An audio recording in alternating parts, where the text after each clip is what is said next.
¿Quién va a exponer primero? No sé, creo que Pía. Creo que son un grupo. Yo estoy solinga. Yo también quería exponer con mi compañera. Ok, entonces expongan ustedes, Jaime, primero. Comparte tu pantalla y expongan. ¿Está viendo? Por mi lapicero, pero aquí está. Aquí está. Mi hoja, mi hoja. Esta es mi hoja.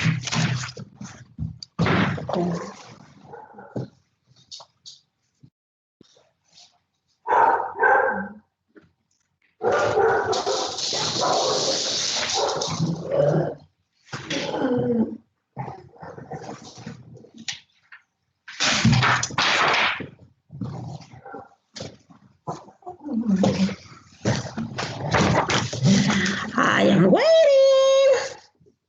Grupo G. Nota práctica. Tercer parcial. La Neidita. Y el Jaime Cortés, ¿verdad?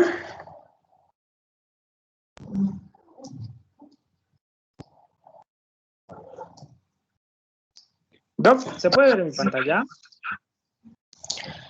No todavía.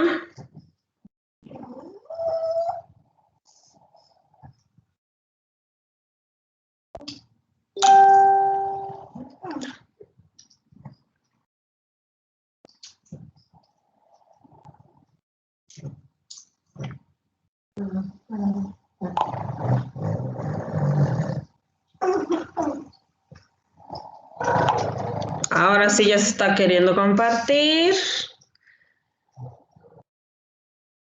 Ahora sí veo, mi querido Jaime.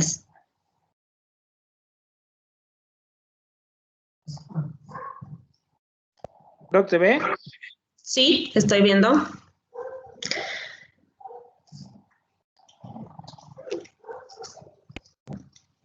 Cuando quieran.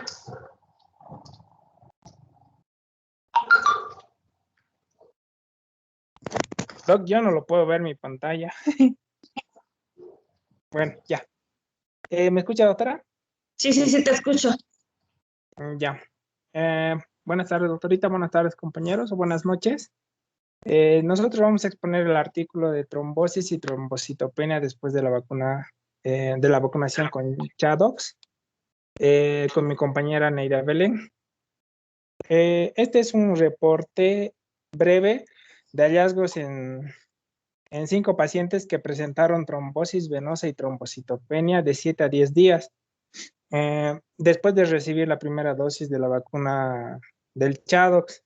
Los pacientes eran trabajadores de salud entre 32 y 54 años. Son 5 casos que ocurrieron en una población de más o menos 130,000 personas vacunadas. En estos estudios se propone que presentaron una variante rara relacionada con la vacuna de trombocitopenia espontánea inducida por heparina, a la que lo llaman como trombocitopenia trombótica inmunitaria inducida por vacuna. Doc, ¿se ve mi diapo? Sí, estoy viendo. Ya. Aquí, como todos sabemos que contra la enfermedad del coronavirus del 2019, la Agencia Europea de Medicamentos ha aprobado 5 vacunas, como ser la de BioNTech y Pfizer, que es de tipo ARN, es en 2 dosis, la de Moderna, que es tipo ARN en 2 dosis, la de AstraZeneca, que es adenovirus en 2 dosis, la de Johnson Johnson, que es adenovirus en 1 dosis, y la de Janssen Pharmaceuticals, que es adenovirus en 1 dosis. Pero también están en desarrollo la de las empresas CureVac y Sanofi GSK, que la de CureVac es ARN en 2 dosis y la de Sanofi es en proteína de 2 dosis también. Este artículo que habla que en Noruega los adultos mayores en entorno institucionales y profesionales de salud que tienen contacto con pacientes COVID fueron priorizados para recibir las vacunas BNT 162B2, que es la de Pfizer-BioNTech, y la de ChAdOx 1, que es la de AstraZeneca. Aquí se administraron a profesionales de salud menores de 65 años. Un total de 132,000 personas recibieron solo la primera dosis de ChAdOx.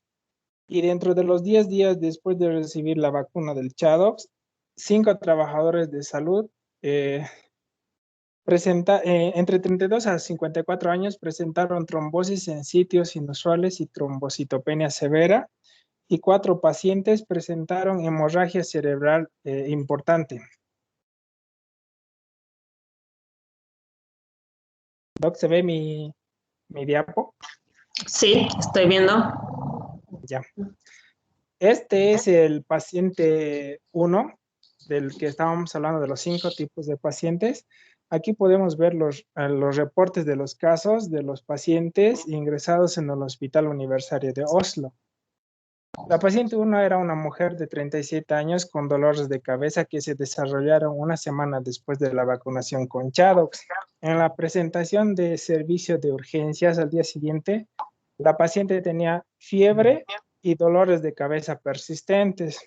En esto se encontró que la paciente tenía trombocitopenia severa y la tomografía computarizada de la cabeza mostró una trombosis en los senos transversos y sigmoideo izquierdo. Debido al bajo recuento de plaquetas, se administró dalteparina en 2.500 unidades internacionales diarias, y al día siguiente su estado empeoró y una nueva tomografía computarizada mostró las complicaciones de hemorragia cerebelosa masiva y edema en las fosas posteriores, en la fosa posterior. Y después fue tratada con transfusiones plaquetarias y craniectomía descompresiva. Durante la cirugía se desarrolló un edema masivo e incontrolable y el paciente falleció al segundo día de la cirugía.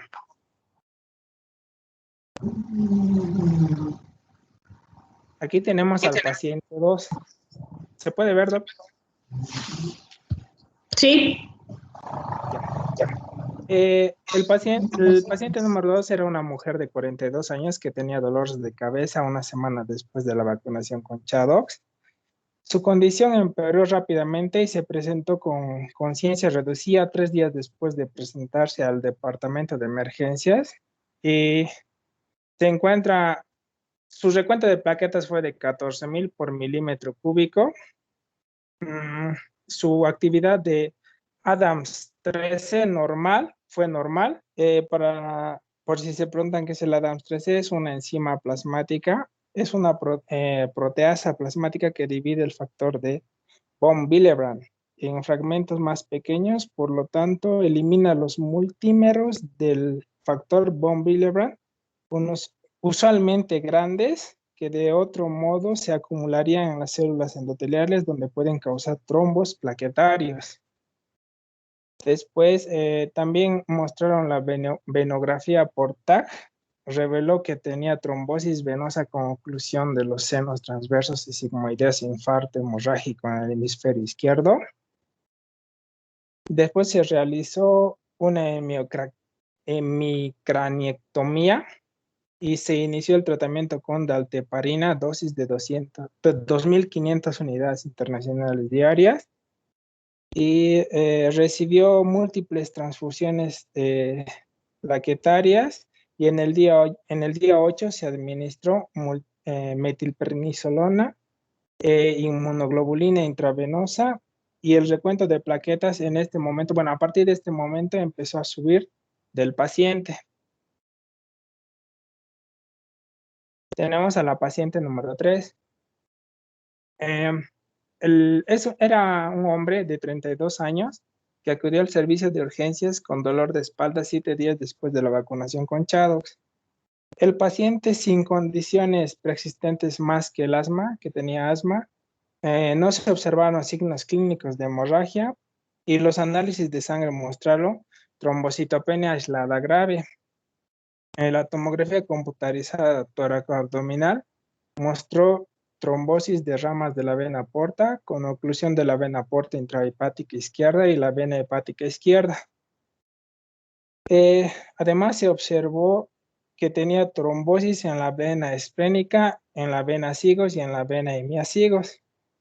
La resonancia magnética con contraste de la columna mostró áreas de hipotensidad en varias vértebras en varias vértebras torácicas y venas basivertebrales. Fue tratado con inmunoglobulina intravenosa y prednisolona y se le administró dalteparina. Después del recuento de plaquetas, después el recuento de plaquetas de este paciente volvió a la normalidad y luego se le dio una dosis en aumento a 200 unidades internacionales kilogramo día. Y una nueva tomografía computarizada abdominal indicó que la resolución parcial de la trombosis, indicó que había una resolución parcial de la trombosis y después el paciente fue dado de alta 12 días a los 12 días en buen estado de salud con warfarina y dosis decrecientes de prednisolona. Después tenemos al paciente 4. Era una mujer de 39 años, previamente sana y vacunada con Chadox. Acudió al servicio de urgencias por dolor abdominal y cefalia 8 días después de la vacunación. Se reveló que tenía trombocitopenia leve. Se le hizo una venografía abdominal y fue normal. Después fue dada de alta, pero los dolores de cabeza aumentaron en intensidad y la paciente regresó a urgencias 2 días después. La tomografía computarizada cerebral con venografía mostró trombosis masiva en las venas cerebrales profunda y superficial e infarto hemorrágico cerebeloso derecho. Después el recuento de plaquetas fue de 70,000 milímetros cúbicos y la paciente estaba febril y no presentaba signos de infección ni de déficit neurológicos. Se indicó un tratamiento con dalteparina, prednisolona y inmunoglobulina intravenosa. Y después el recuento de plaquetas se normalizó en 2 días y la venografía por tomografía computarizada mostró recanalización en los senos venosos cerebrales afectados. Cuando le dieron de alta después de 10 días, los síntomas habían desaparecido y se cambió su tratamiento de daltepirona a warfarina y se continuó con prednisolona en dosis decrecientes. Tenemos a la paciente 5. Una mujer de 54 años con antecedentes de hipertensión que estaba recibiendo terapia hormonal sustitutiva, acudió al servicio de urgencias con síntomas de ictus que habían estado presentes al despertar del sueño, incluida hemiparesia en el lado izquierdo de su cuerpo, una semana después de la vacunación con Chadox.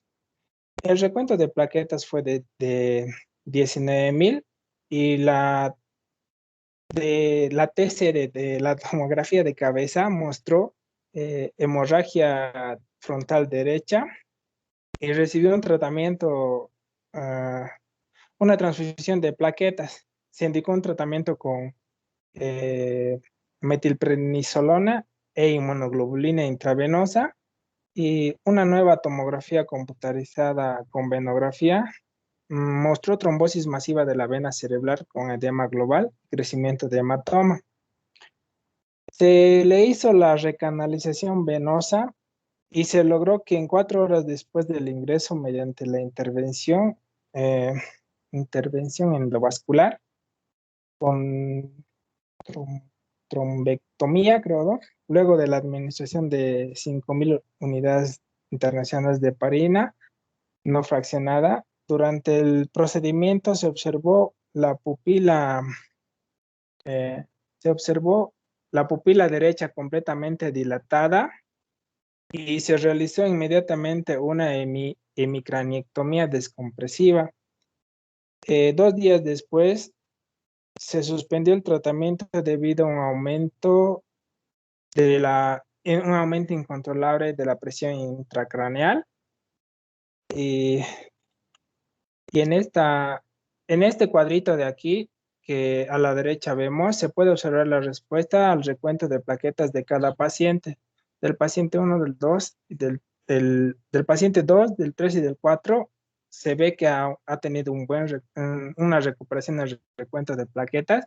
El paciente 1 y 5 ha sido desfavorable. Mi compañera va a continuar, doctorita. Ok. Buenas tardes, doctora. Bueno, lo que yo voy a continuar sería con los métodos, que sería el inmunoensayo, las pruebas funcionales y serologías. Entre ellos vamos a encontrar los anticuerpos contra el factor plaquetario 4 en el complejo con polivinilsulfato. El vinilsulfato es un análogo de la heparina.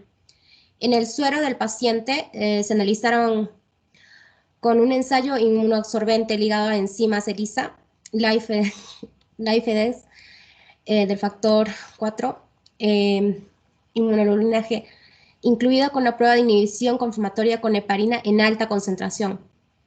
En suero tenemos el ELISA, que es una dilución en serie del suero que va a ser en ELISA.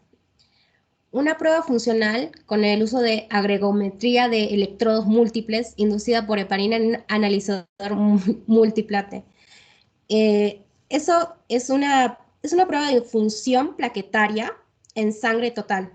La prueba se puede realizar para diagnosticar trastornos plaquetarios, controlar la terapia antiplaquetaria y también se investiga como un predictor potencial de los requisitos de transfusión y el riesgo de hemorragia en la cirugía cardíaca. Los anticuerpos séricos contra las proteínas de la punta y la nucleocapside del SARS-CoV-2 se midieron con la plataforma de Roche y con un ensayo interno basado en las perlas para anticuerpos de inmunoglobulina G contra proteínas recombinantes de longitud completa. Siguiente, por favor. Las pruebas de laboratorio. Los niveles de dímero estaban elevados en el momento de ingreso en todos los pacientes, pero en el tiempo de tromboplastina parcial activada estaban dentro del rango normal. Esto podría ser un poco confuso para la misma persona que está investigando. El criado de trombofilia con proteína C y S y antitrombina fue negativo. Esto sería para ver si la función plaquetaria estuviera elevada, baja, y bueno, ahí podemos verlo. Los niveles de proteínas del complemento C1Q, C4 y C3 y productos de activación estaban dentro de los rangos normales en todos los pacientes. El fibrinógeno estaba bajo en el paciente 2, muy bajo en el paciente 4 y 5, y la proteína C reactiva estaba algo elevada en el paciente 1, 3 y 5. En los anticuerpos antifosfolípidos, en el paciente 3, los anticuerpos de la inmunoglobulina G estaban con anticardiolipina, algo elevada, pero no había mucha reacción. En la siguiente diapositiva que tenemos aquí, en este cuadro estamos viendo la detección de inmunoglobulina G en poliáneo en el suero. Es poco común la trombocitopenia trombótica inmune inducida por vacuna, pero es un fenómeno nuevo con efectos devastadores para los adultos jóvenes, por lo demás sanos y requiere un análisis exhaustivo de riesgo-beneficio. Es como que es muy, como decían, es como ganarse la lotería de la mala suerte, por decirlo así. Los hallazgos de nuestro estudio indican que la VIP puede ser más frecuente que lo que se ha encontrado en estudios previos, en lo que se investigó en la seguridad de la vacuna. Aquí en este cuadro podemos ver el suero en los pacientes, como estaba, y el suero más la heparina en los siguientes pacientes. O sea, es como que no variaba tanto, no estaba tanto, pero seguía en la duda todavía. Siguiente, por favor.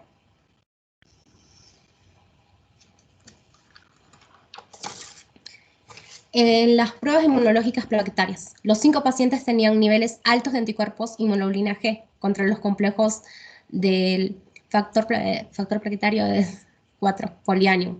La reactividad fue inducida eficazmente por la heparina en todas las muestras. Las plaquetas del paciente con trombocitopenia inducida por heparina no se activaron, a menos que se agregaran niveles bajos de heparina.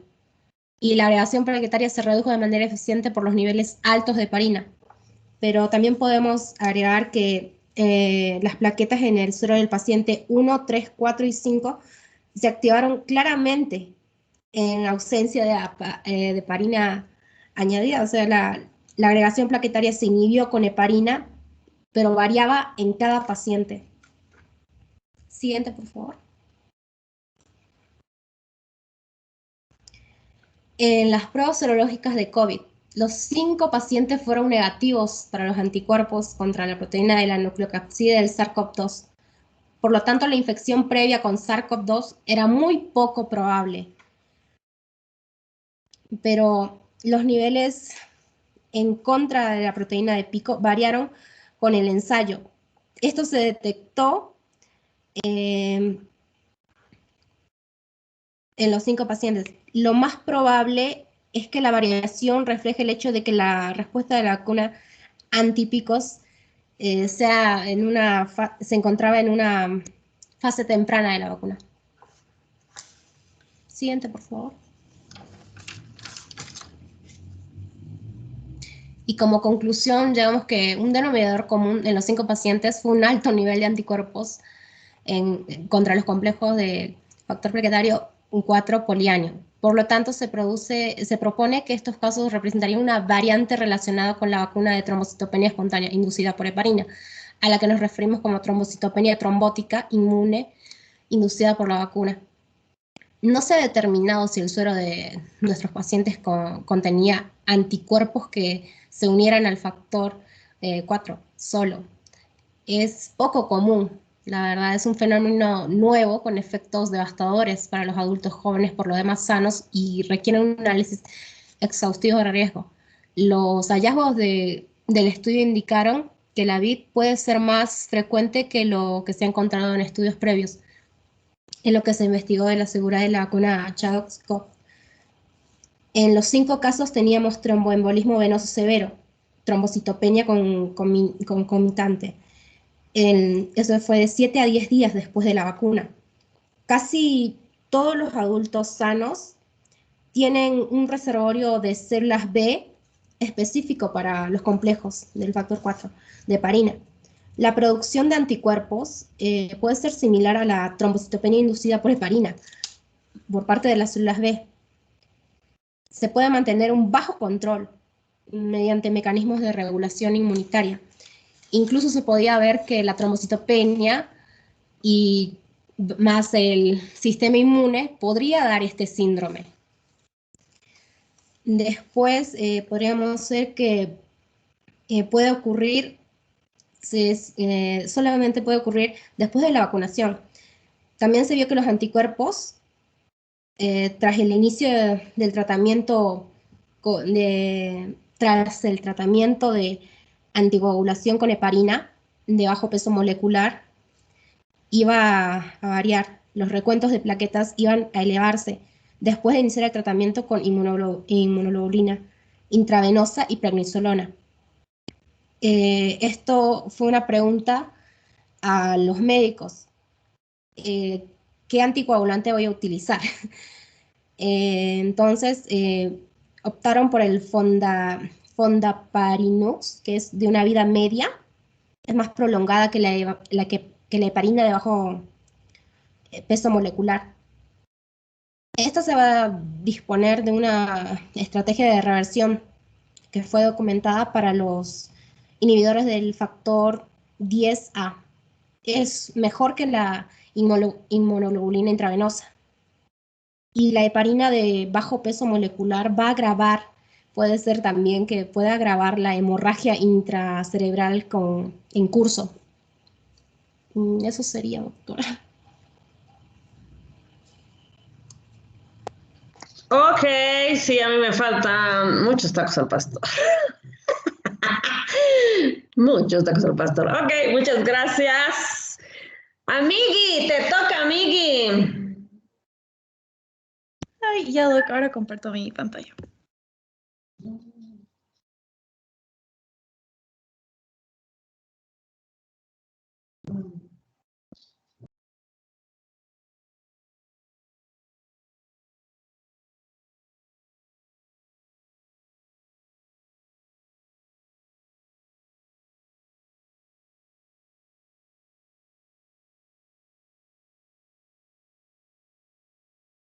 Doctora, recuerde que nosotros luego, por favor, después de Janet.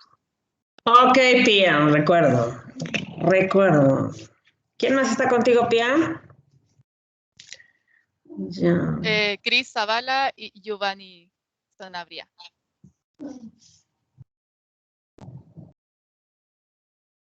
Ok. Ay, no sé qué pasa, Doc. One moment. Oh, qué barbaridad, amigui. Es que no sé por qué está como que subiendo. O sea, puse para compartir el PowerPoint y está como descargándolo al Teams. Creo que estoy haciendo algo mal. Qué barbaridad. ¿Se ve? ¿Se ve, Doc? Está en eso, está.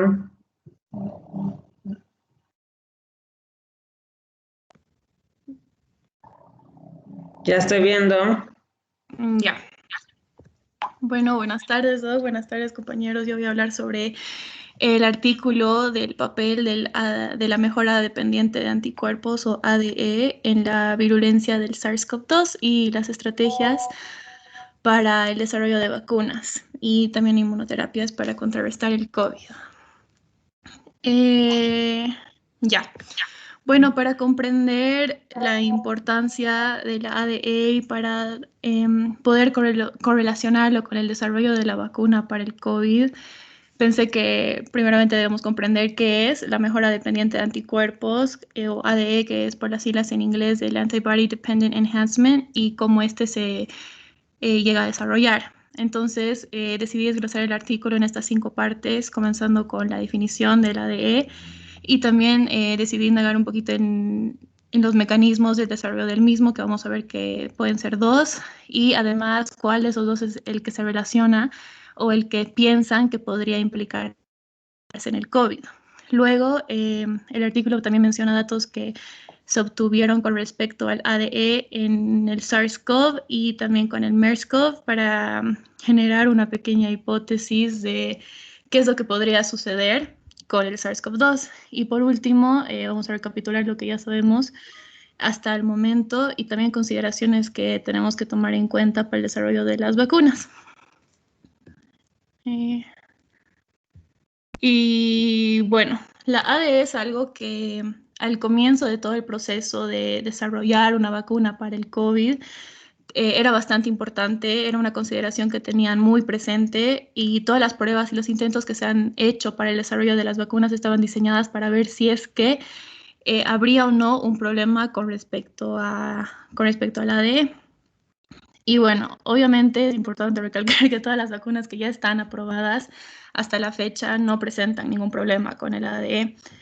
Y bueno, ¿qué es la ADE? Es básicamente la idea de que si tus anticuerpos responden a algo, como por ejemplo en la fiebre hemorrágica del dengue, que es una de las situaciones en las que ya se sabe por hecho que sí ocurre. Entonces, si tú tienes una respuesta a un patógeno en particular y luego, después de un tiempo, te encuentras con una versión similar a este patógeno, pero no igual, lo que pasa es que nuestros anticuerpos, que no son lo suficientemente buenos para deshacerse de este virus, o también conocidos como los anticuerpos no neutralizantes, pueden causar que por ejemplo, no sé, que el macrófago se lo coma y lo siga deambulando por todo nuestro cuerpo. Es decir, o sea, en vez de luchar y matar al patógeno infectante, nuestro propio sistema inmunológico lo está esparciendo aún más. Y esto es lo que pasa en el dengue. Y ahora, la razón por la cual esta era una consideración importante, una preocupación al comienzo del desarrollo de la vacuna contra el COVID, es porque, bueno, o sea, el artículo fue escrito el año pasado y creo que por mayo, si no me equivoco. Entonces, la razón por la cual era importante con este virus en particular fue porque ya sabemos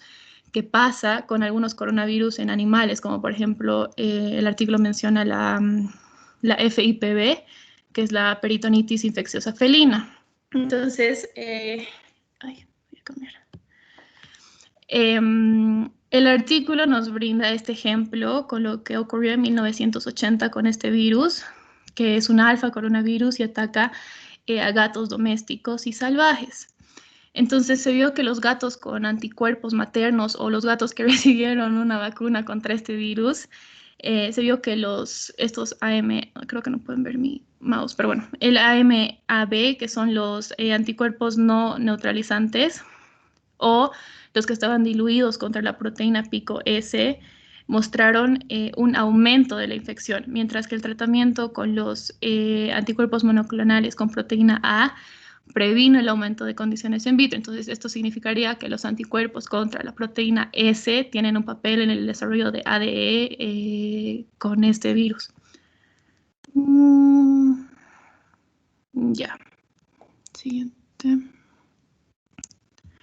Bueno, en fin, este artículo da una revisión de los problemas asociados con el ADE de los virus y genera una pequeña hipótesis en base a lo que ya se ha visto con MERS y el SARS para así poder predecir posibles efectos secundarios al momento de desarrollar las vacunas. Entonces, se me hizo importante entender esto a profundidad, los mecanismos, y se ha documentado que se produce a través de estos dos.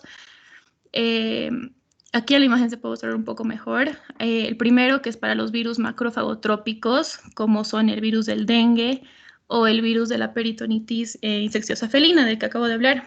Entonces, en los anticuerpos no neutralizantes o poco neutralizantes causan un aumento de la infección viral de monocitos o de macrófagos a través de endocitosis, que va a estar mediada por el receptor Fc gamma 2A, lo que, bueno, al final resulta en una enfermedad aún más grave. Y el segundo mecanismo, que es para los virus respiratorios no macrofagotrópicos, como el virus sincitial respiratorio o el virus del sarampión, en el que los anticuerpos no neutralizantes se van a unir a los antígenos virales y van a formar un complejo dentro de los tejidos de las vías respiratorias. O sea, esto va a resultar en una secreción de citocinas, reclutamiento de células inmunitarias, activación del complemento, y todo va a estar sucediendo dentro del tejido pulmonar.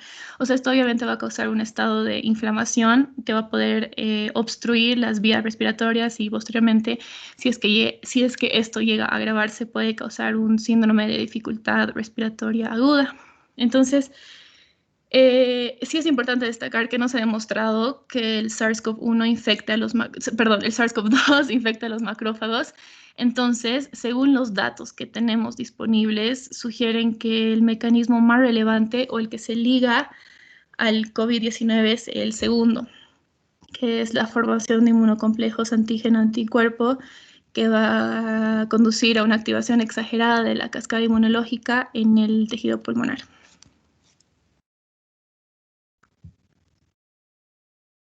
Ya, entonces continuando con el artículo, este nos menciona que el ADE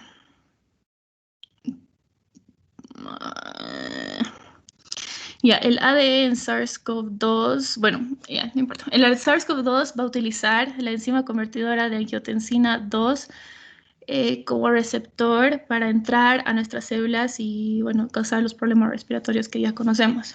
Al igual que hemos visto el ADE en el virus de los gatos, el FIPV, la mayor concentración de anticuerpos antiproteína de pico neutralizó al SARS-CoV, mientras que los que estaban diluidos aumentaron su infectividad. Por lo tanto, los anticuerpos de proteína de punta van a jugar un papel importante en el ADE del SARS-CoV.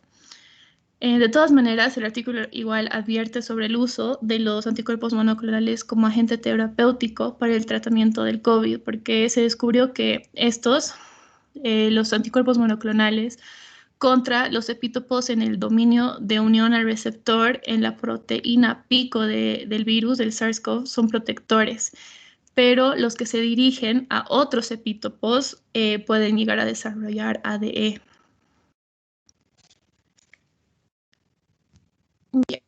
El ADE en el MERS-CoV A diferencia del SARS-CoV, el MERS va a utilizar la dipeptidilpeptidasa como receptor para su entrada. Según un estudio que realizaron en conejos con este virus, vieron que se desarrolló anticuerpos no neutralizantes que obviamente llegaron a provocar un aumento de la infección, por lo como ya habíamos visto, y de manera similar igual la inmunización pasiva de los conejos sin tratamiento previo con suero de conejos infectados condujo a una respuesta mejorada. Entonces, un estudio reciente, igual que se menciona en el artículo, mostró que los anticuerpos neutralizantes se van a unir al dominio de unión del receptor de manera similar a la unión del receptor del dipeptidilpeptidasa, pero igual va a causar ADE. Pero también se vio que hay un anticuerpo monoclonal del MERS, que es el MERS-MAB1, que se va a unir al dominio de unión del receptor o RBD. Lo va a estabilizar y va a provocar un cambio en el pico, exponiendo el S2 para la ruptura proteolítica similar a lo que hace el receptor de la dipeptidilpeptidasa.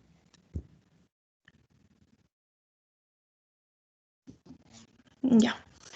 ¿Qué hemos aprendido hasta ahora? Bueno, actualmente no está demostrado que el SARS-CoV-2 produzca ADE hasta el día de hoy, pero el artículo menciona varias hipótesis según la información que ya tenemos del SARS y del MERS y también los estudios in vitro que han realizado con el SARS-CoV-2.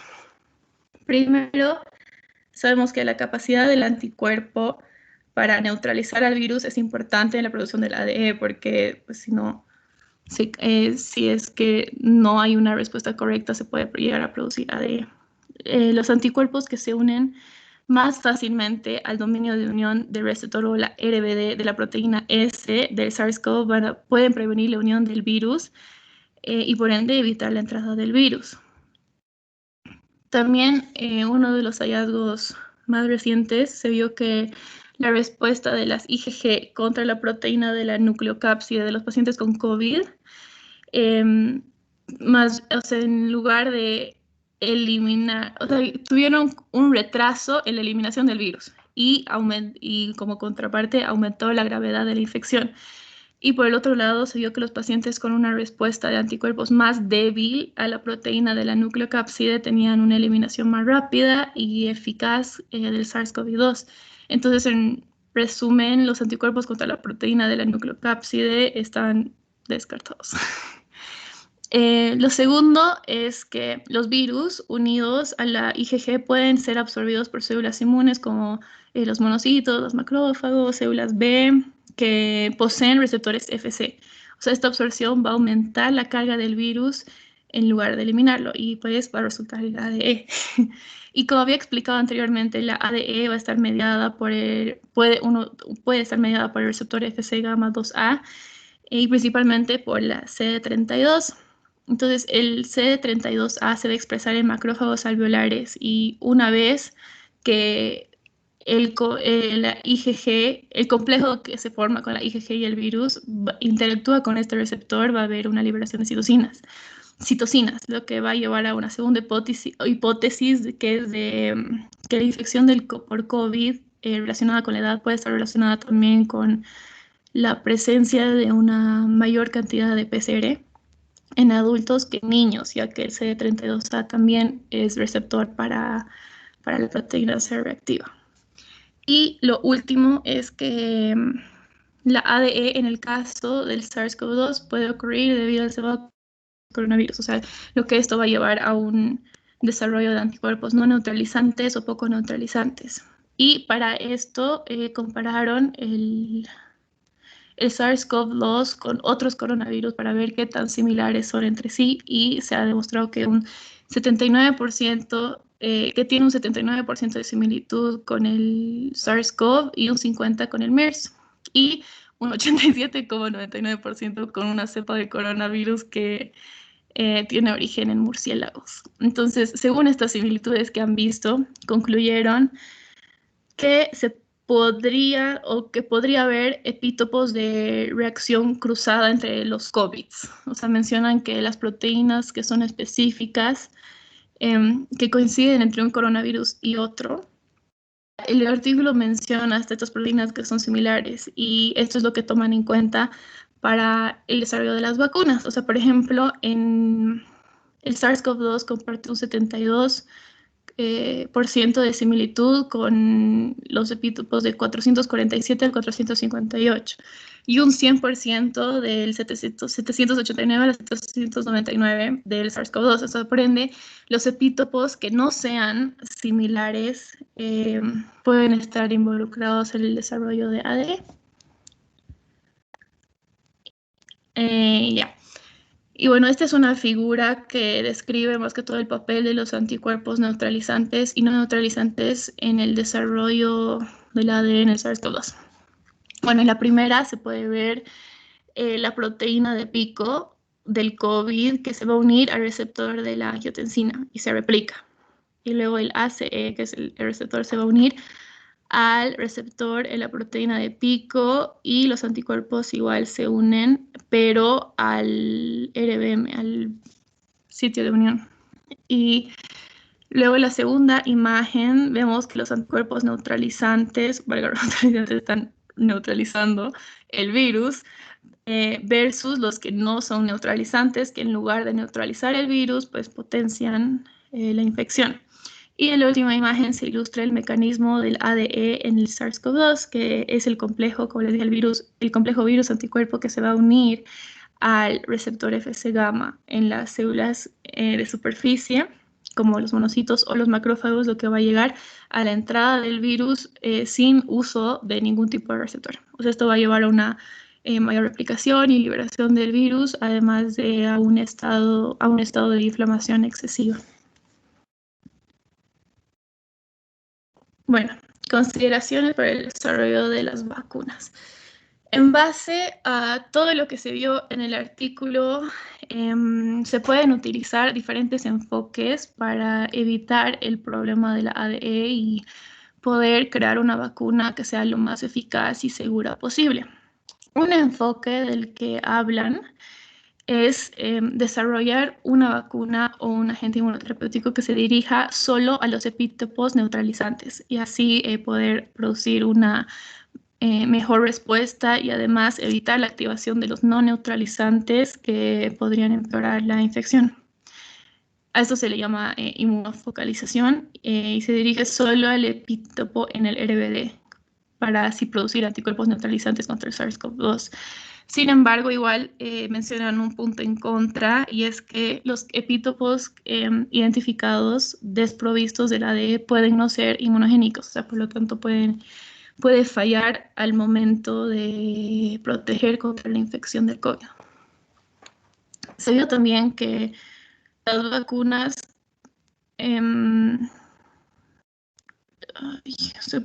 que la vacuna contra creo que la de sarampión y la del virus sincitial respiratorio es una vacuna inactivada con formalina. Entonces, estas estimulaban la respuesta TH2 al ADE inducido. Y también se vio que las vacunas del SARS y del MERS que estimulaban la respuesta de TH1 protegían contra la infección. O sea, por lo tanto, las vacunas que inducían la inmunidad TH1 podrían sí utilizarse para solucionar el problema de la ADE, pero tomando en cuenta el aumento de la respuesta de las células T que podrían ocasionar y llevar igual a una patología más adelante.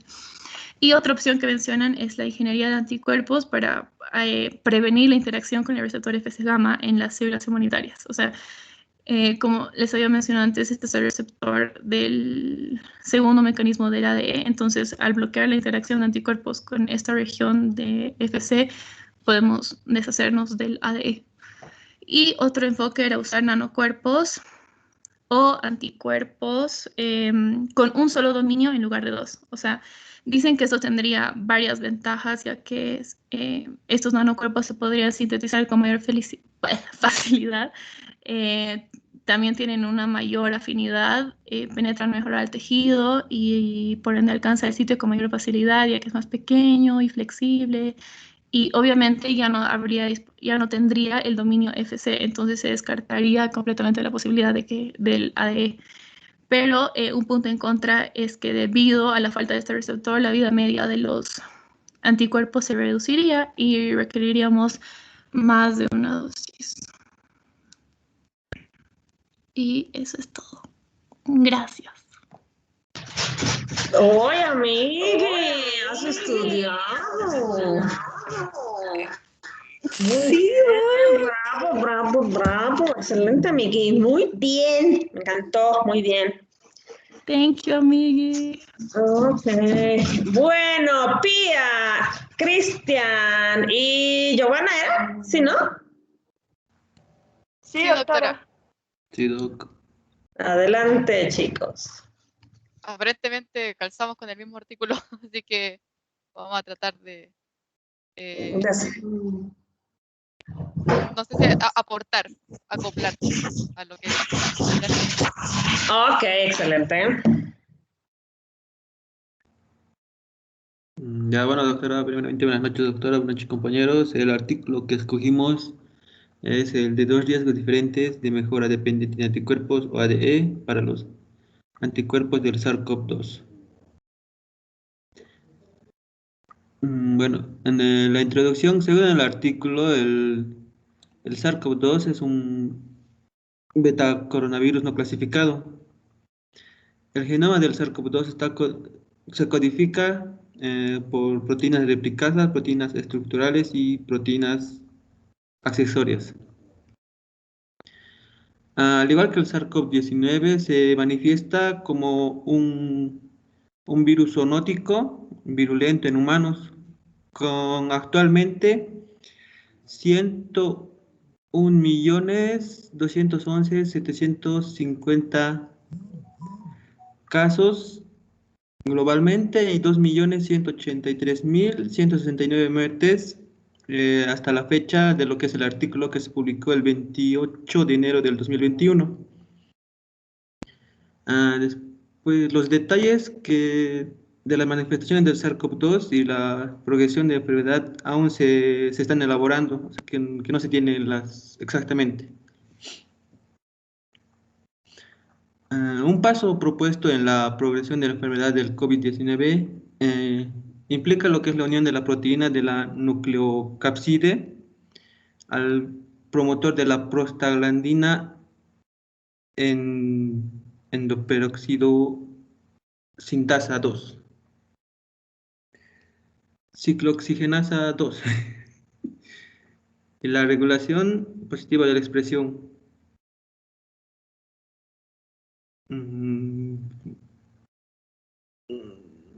Los zoonóticos del MERS-CoV o el SARS-CoV-1 y SARS-CoV-2 están relacionados evolutivamente con similitudes en la progresión de la enfermedad en humanos.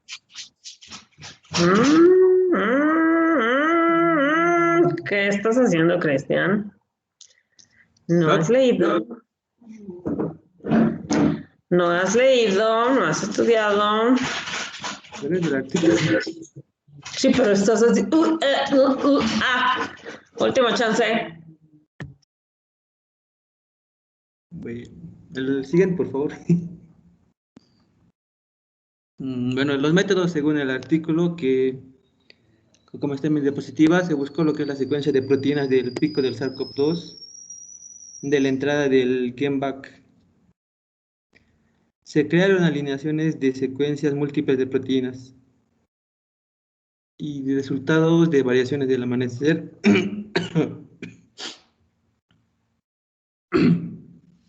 Visualizar un programa. Un rato, por favor. Tiene COVID el Cristian. No, ya pasé. Ya estás con la tos secundaria o qué? Creo que sí, me estoy resfriando. Mucho frío. Ay, ¿no será COVID otra vez? Repite el COVID. Repite el COVID, tienen que cuidarse.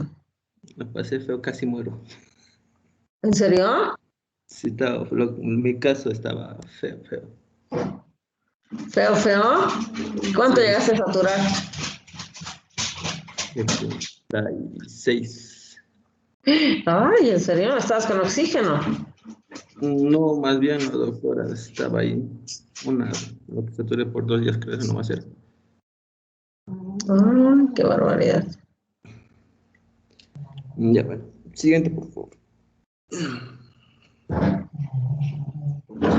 Bueno, los resultados que nos da lo que es el artículo son los resultados de la variación de los métodos del amanecer. No recuerdo bien. Bueno, para los residuos de aminoácidos del SARS-CoV-2 se clasificaron como 150 residuos que se clasificaron en 5. Del B1 que que es el color verde oscuro, que son los residuos que representan los candidatos críticos. El B2, que son los verde claros, que son los aminoácidos con sustituciones conservadoras también consideradas residuos críticos. El B3, que es el color amarillo, el B4, el color azul. Ya. Y ahí finalmente el B5.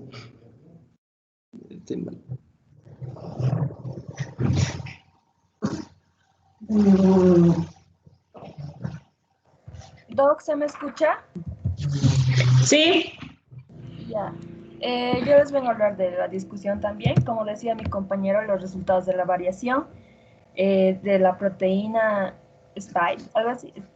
Spike, algo así, ¿no, Doc? Spike. Proteína de espiga o proteína pico, como te guste. Exacto.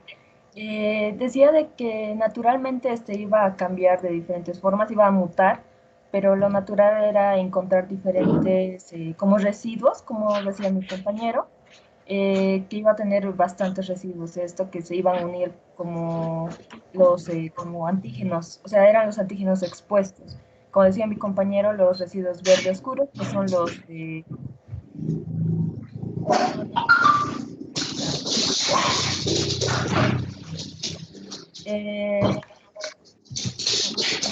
Estoy bien ponerle atención a la Migui lo ha expuesto tan bien.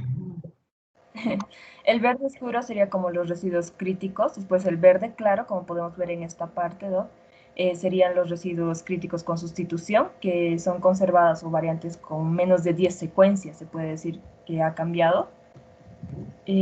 Después viene lo que es el amarillo, como podemos ver aquí, que tiene como unas 3 variantes, que sería como la B3. Después tenemos el azul claro, que son con 4 variantes, que probablemente son los espaciadores. Y el azul, digamos que es el B5, que son 5 variantes de espaciadores. Estas mutaciones se puede decir de que se han ido acumulando con las diferentes mutaciones, han cambiado y han generado más residuos y todo lo demás. Pero a la vez, digamos, con esto se pueden encontrar diferentes paralelos para la vacuna. En los enfoques múltiples para la infección por coronavirus, Doc, se puede encontrar una unión directa por la captación de lo que es el factor constante de anticuerpos, que hace que el SARS-CoV-2 se una a lo que es el dominio RBD, como decía mi compañera, y se dirige a lo que es hacia la enzima convertidora de angiotensina 2, DOC, o sea, el AC2, y digamos, es la ruta inicial para la infección de las células anfitrionas o las células fagocíticas. Entonces, cuando ya está esto, se puede ver de que otra ruta que se puede utilizar también es cuando se utiliza las FPs, que es el péptido de fusión, y ahí se une lo que puede presentar también el HR1, que es la repetición 1 de la aptada, y el HR2. Estas infectan las células inmunitarias tras la incisión proteolítica dentro de los somas, Doc. Después se ha encontrado una infección mediada por los anticuerpos, que era dependiente del factor constante 2, Una posible ruta adicional es de las células receptoras del complemento. Debido a esto, digamos, el tropismo se expande debido a que son mecanismos para el SARS-CoV-1, el MERS y el SARS-CoV-2. Ese mecanismo induce lo que es el ADE y esto, digamos, genera anticuerpos de efectividad cruzada y anticuerpos de transferencia materna y a las vacunas. En los macrófagos, la desregularización inmunológica, Doc, podemos ver, o sea, de que en los pacientes que han presentado COVID o SARS-CoV, hay una linfopenia en estos pacientes, que puede ser también debido a una... es posible en infecciones directas al receptor, cuando hay, digamos, receptores virales que son dianas. En esto se ha encontrado, para el SARS-CoV-1 se encontró que hay dos receptores, aquellos que tienen la enzima convertidora de angiotensina 2 y la lectina tipo C, que es tipo de la familia 4, miembro N, algo así es, no que decía el artículo, que también puede ser como el CD209L o la CD299. La lectina de tipo C, doctora, está mayormente en los ganglios linfáticos, en los humanos. Y cuando se hizo en modelos de ratón, digamos, cuando se bajó lo que es las células T, CD4, ha presentado el ratoncito ha presentado lo que es neumonitis intersticial, y cuando se bajó lo que es ya también en los ratones la CD4 más la CD8, o sea, esos han reducido. Entonces aquí es donde ha empezado a presentar la respuesta inmunitaria, la innata, Doc, para controlar el virus del SARS-CoV-1.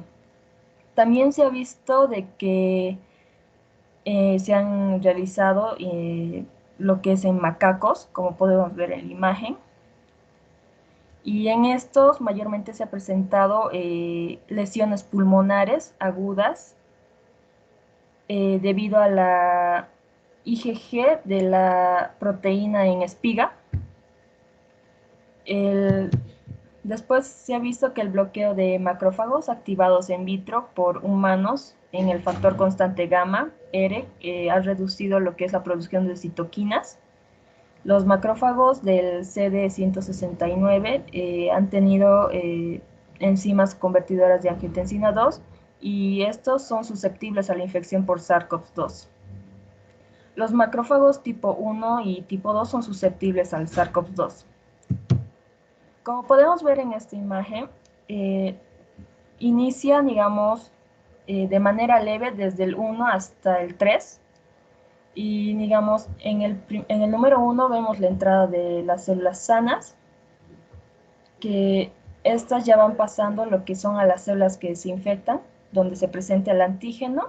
Las células inmunes están atacando a las células infectadas, pero cuando se activan las células inmunes, también podemos ver de que hay una propagación de la infección, haciendo que las células inmunes sean también de esta misma forma infectadas, debido a que, como dije antes, se han unido a su factor constante gamma. Entonces, después podemos ver lo que es la vía de la recuperación de los procesos inmunes, pero eso ya es muy aparte. También podemos ver que luego de lo que es la infección, presenta lo que es la infección moderada, que sería la desregularización inmunológica. Después se disemina la infección hacia los pulmones y ya al final tenemos una infección severa, que en lo que son los pulmones. Después, los ADE, Doc, se ilustró un efecto de dosis de anticuerpos, que estos pueden mejorar o inhibir al virus, dependiendo su neutralizante, y esto también depende de lo que es de la dosis del anticuerpo. Los primeros resultados de las vacunas debido al ADE han mostrado un resultado significativo, digamos, en el día 14, y las altas respuestas de los anticuerpos de manera temprana ha sido asociado a una gravedad para el SARS y el COVID-19. Los anticuerpos de los pacientes con COVID han permitido que las infecciones por SARS-CoV-2 se den en las células de Rayi, en las células K562 y en las células B primarias. Las células Rayi serían células de linfoma derivados de linfocitos B, y las K562 son derivadas de los monocitos. Los riesgos de los mastocitos por ADE, que serían los síndromes inflamatorios multisistémicos, se ha presentado de que mayormente tanto los anticuerpos, la inmunoglobulina E y la inmunoglobulina G, se han unido al factor constante, haciendo de que se encuentren supuestamente lesiones cardíacas en estos pacientes que se han enfermado con COVID, se puede decir, pero que en realidad en lo que es el corazón se ha encontrado solamente lo que son infiltrados inflamatorios, pero estos han subido su riesgo de mortalidad.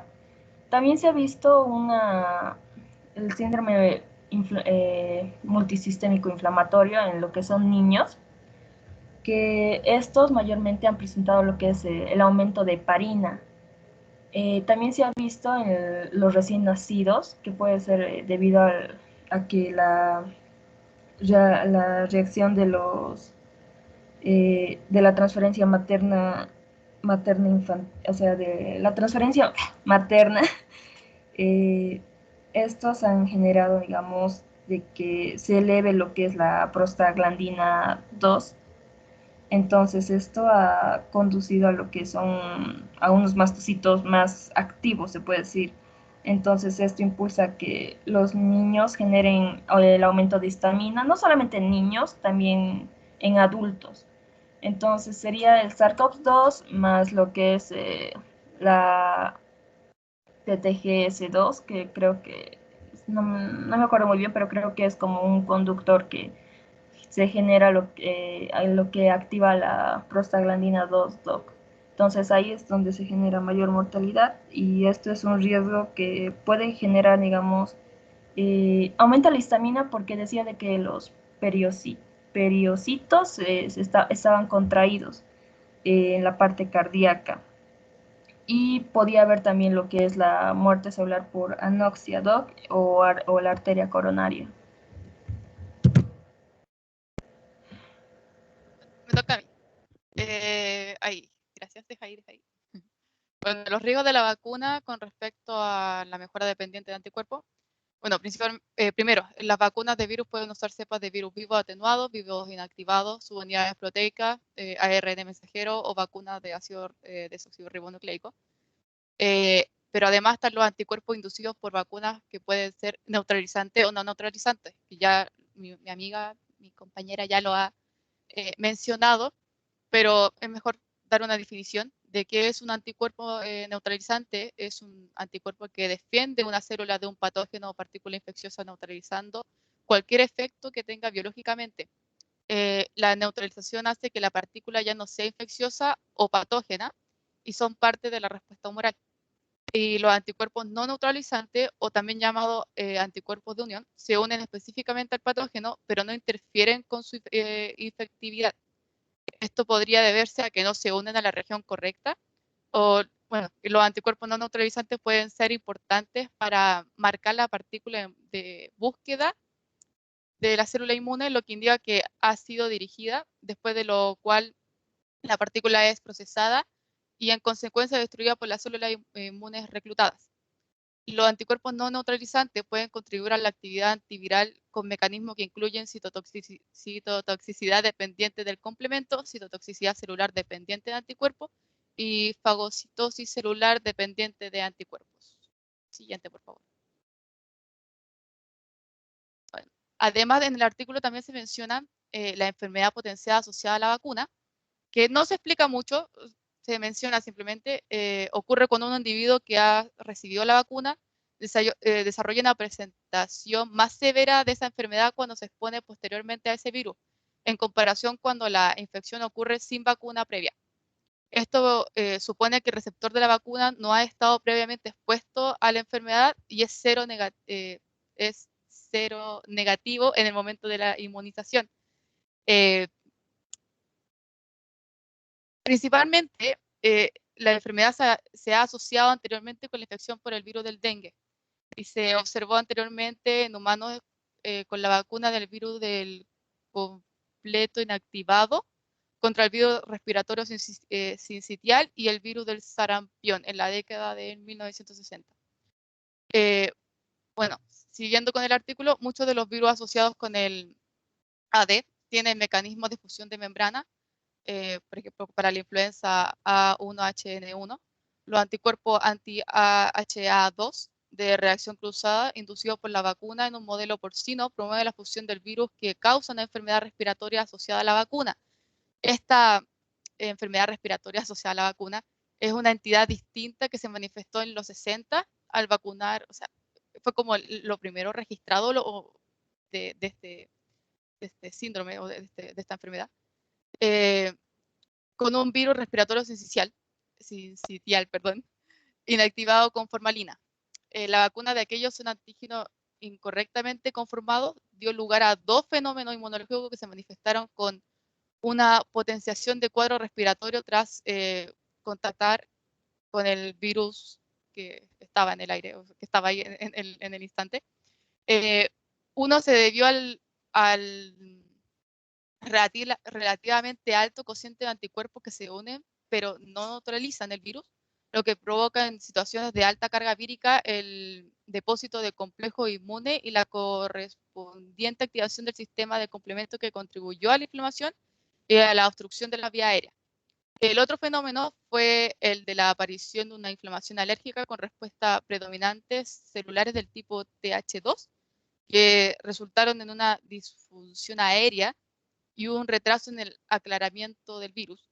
Las consecuencias de la administración de la vacuna inactivada fueron la hospitalización de 80 de los vacunados que se infectaron con el virus, y 2 fallecidos y 5 que recibieron tratamiento así, pero para tratar de salvarlos principalmente, que ya estaban muy mal. Siguiente, por favor. Bueno, se ha informado de ADE en algunos modelos animales preclínicos vacunados con vacunas experimentales del SARS-CoV, como, bueno, resumiendo un poco, mi compañera ya habló un poco de los ratones y de los macacos, pero también se experimentó en los hurones, que fueron vacunados con una vacuna modificada del virus de la vacuna Ankara, que esto era de la viruela, que expresa la proteína S de longitud completa, presentaron un aumento de la infección y hepatitis después de la exposición. Y se reportó que los anticuerpos contra la proteína S inducen lesión pulmonar aguda en los macacos, como ya mi compañera habló. Siguiente, por favor. Bueno, terapia de plasma convaleciente, perdón. Bueno, de esto también se habla en el artículo.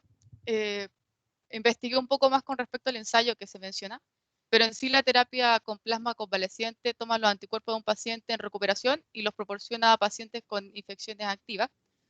Los resultados del COVID-19 para la terapia con plasma de convalecencia parecen tener resultados mixtos sin una mejora estadísticamente significativa en los ensayos clínicos. Pero el ensayo del cual se menciona acá en el artículo es el ensayo PLACID, que es un ensayo controlado aleatorizado multicéntrico de fase 2 abierto. ¿En qué consiste este ensayo? No es experimento, es investigación. Se agrupó a una cantidad de voluntarios, que fueron unos 464 adultos mayores de 18 años, con un COVID-19 moderado, De estos, 235 fueron asignados al plasma convaleciente, que a esto se les va a llamar el brazo de intervención, y 229 con control de brazos, que son los que simplemente se les dio un tratamiento común y corriente. Los participantes del brazo de intervención recibieron dosis de 200 ml de plasma de convalecencia, transfundida con 24 horas de diferencia. Y bueno, los resultados en sí, la progresión de la enfermedad grave a mortal, por todos los casos, por un rango de 28 días aproximadamente. La verdad es que es igual las personas que recibieron el plasma y las personas que no, es la razón del riesgo de 1,04, es decir, no afecta en nada. El porcentaje de los que tuvieron plasma es de un 19% y los que no de un 18% de no agravarse, se podría decir. Y bueno, como conclusión en este ensayo, se dio que el plasma convaleciente no se asoció con una reducción en la progresión del COVID-19 grave o mortalidad por todas las causas. Este ensayo tiene una alta generalización y se aproxima al uso del plasma convaleciente en entornos de la vida real con capacidad de laboratorio limitada. Así que, bueno, no es una medición tan exacta, pero claramente uno se da cuenta de que la terapia de plasma convaleciente no es algo tan milagroso, como se decía. Siguiente, por favor. Bueno, el objetivo de anticuerpos, analizando la estructura del cryo-EM, que el cryo-EM es una, bueno, es una técnica, una microscopía electrónica criogénica. En esta se examinaron las glicoproteínas del pico, o sea, de la proteína Spike, del MERS-CoV y del SARS-CoV-1, y sugiere que el péptido de fusión y la región de repetición 1 de la héptada son objetivos potenciales para provocar anticuerpos ampliamente neutralizantes basados en la exposición de la superficie de la región del tallo, sin sitio de glicosilación, ligados a la región N, que encontré una imagen, pero no era muy buena. No se ve, no se observa mucho. Y conservación de la secuencia. Los anticuerpos que interrumpen la fusión virus-célula probablemente bloquearán la infección de la célula inmunitaria mediante la captación del virus mediada por FC, que es los fragmentos cristalizables. Esto se ha demostrado para el SARS-CoV-1, para los anticuerpos de la región HR2. Del mismo modo, es probable que los anticuerpos del SARS-CoV-2 que bloquean la fusión celular no comparten el mismo riesgo de AD que otros anticuerpos del SARS-CoV. Siguiente, por favor. Bueno, en el artículo se habla de diseño de vacunas de células B y células T. El de las células B, la vacuna de célula B que se dirigen a los mecanismos de fusión celular de proteína Spike tiene la mayor probabilidad de generar anticuerpos neutralizantes con un riesgo mínimo o nulo de AD, debido a la unión de anticuerpos que bloquean estéricamente la función nuclear, perdón, su celular.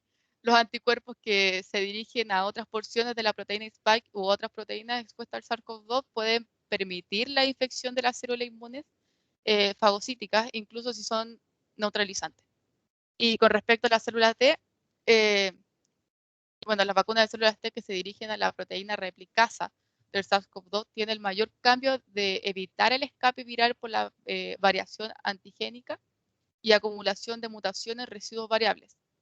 En el artículo se menciona que Lissitzky y Lori, no sé cómo se pronuncia ese nombre, describieron un enfoque para desarrollar una vacuna de linfocitos T COVID-19, Epivax, que es un ejemplo de las vacunas de células T COVID-19.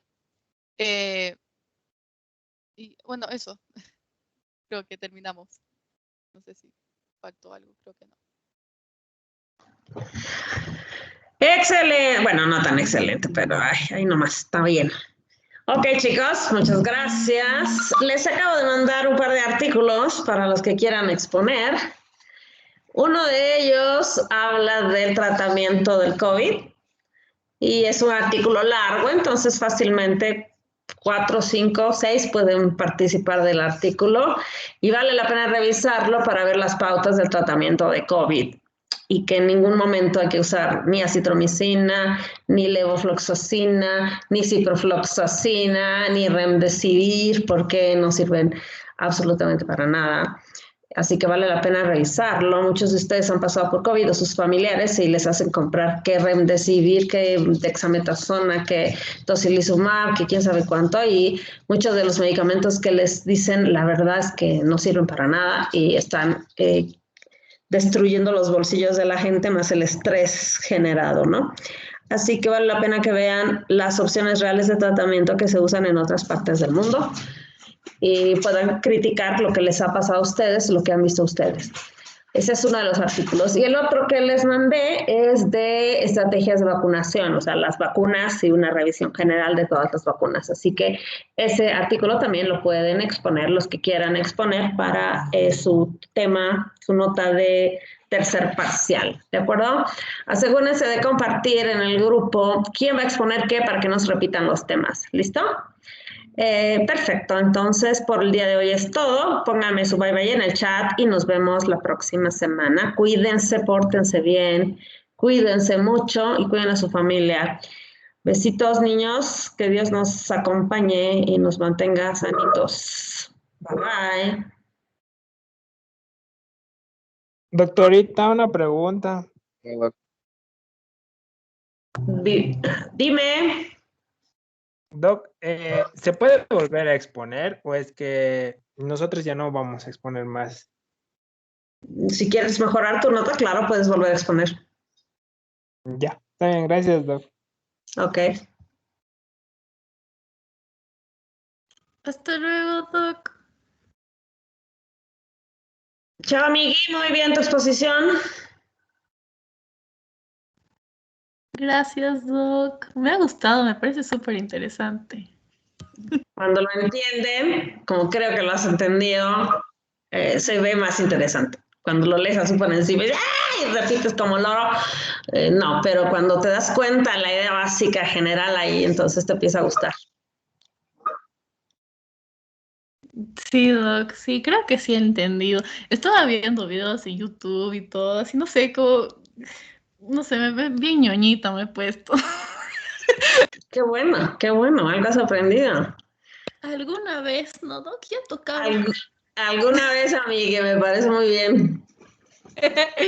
Ya, Doc. Entonces no podemos volver a exponer porque estaba viendo de el último, el de estrategias terapéuticas. Bonito, ¿no? Los dos son muy bonitos. Sí. Ya, no, mejor no. Tal vez más adelante expongo otro. Tal vez más adelante. Dales opción a los que no han expuesto todavía. Ajá. Tenemos Ya, Doc. tiempo. Ya, listo. Bye bye. Hasta luego. Se cuida. Igualmente.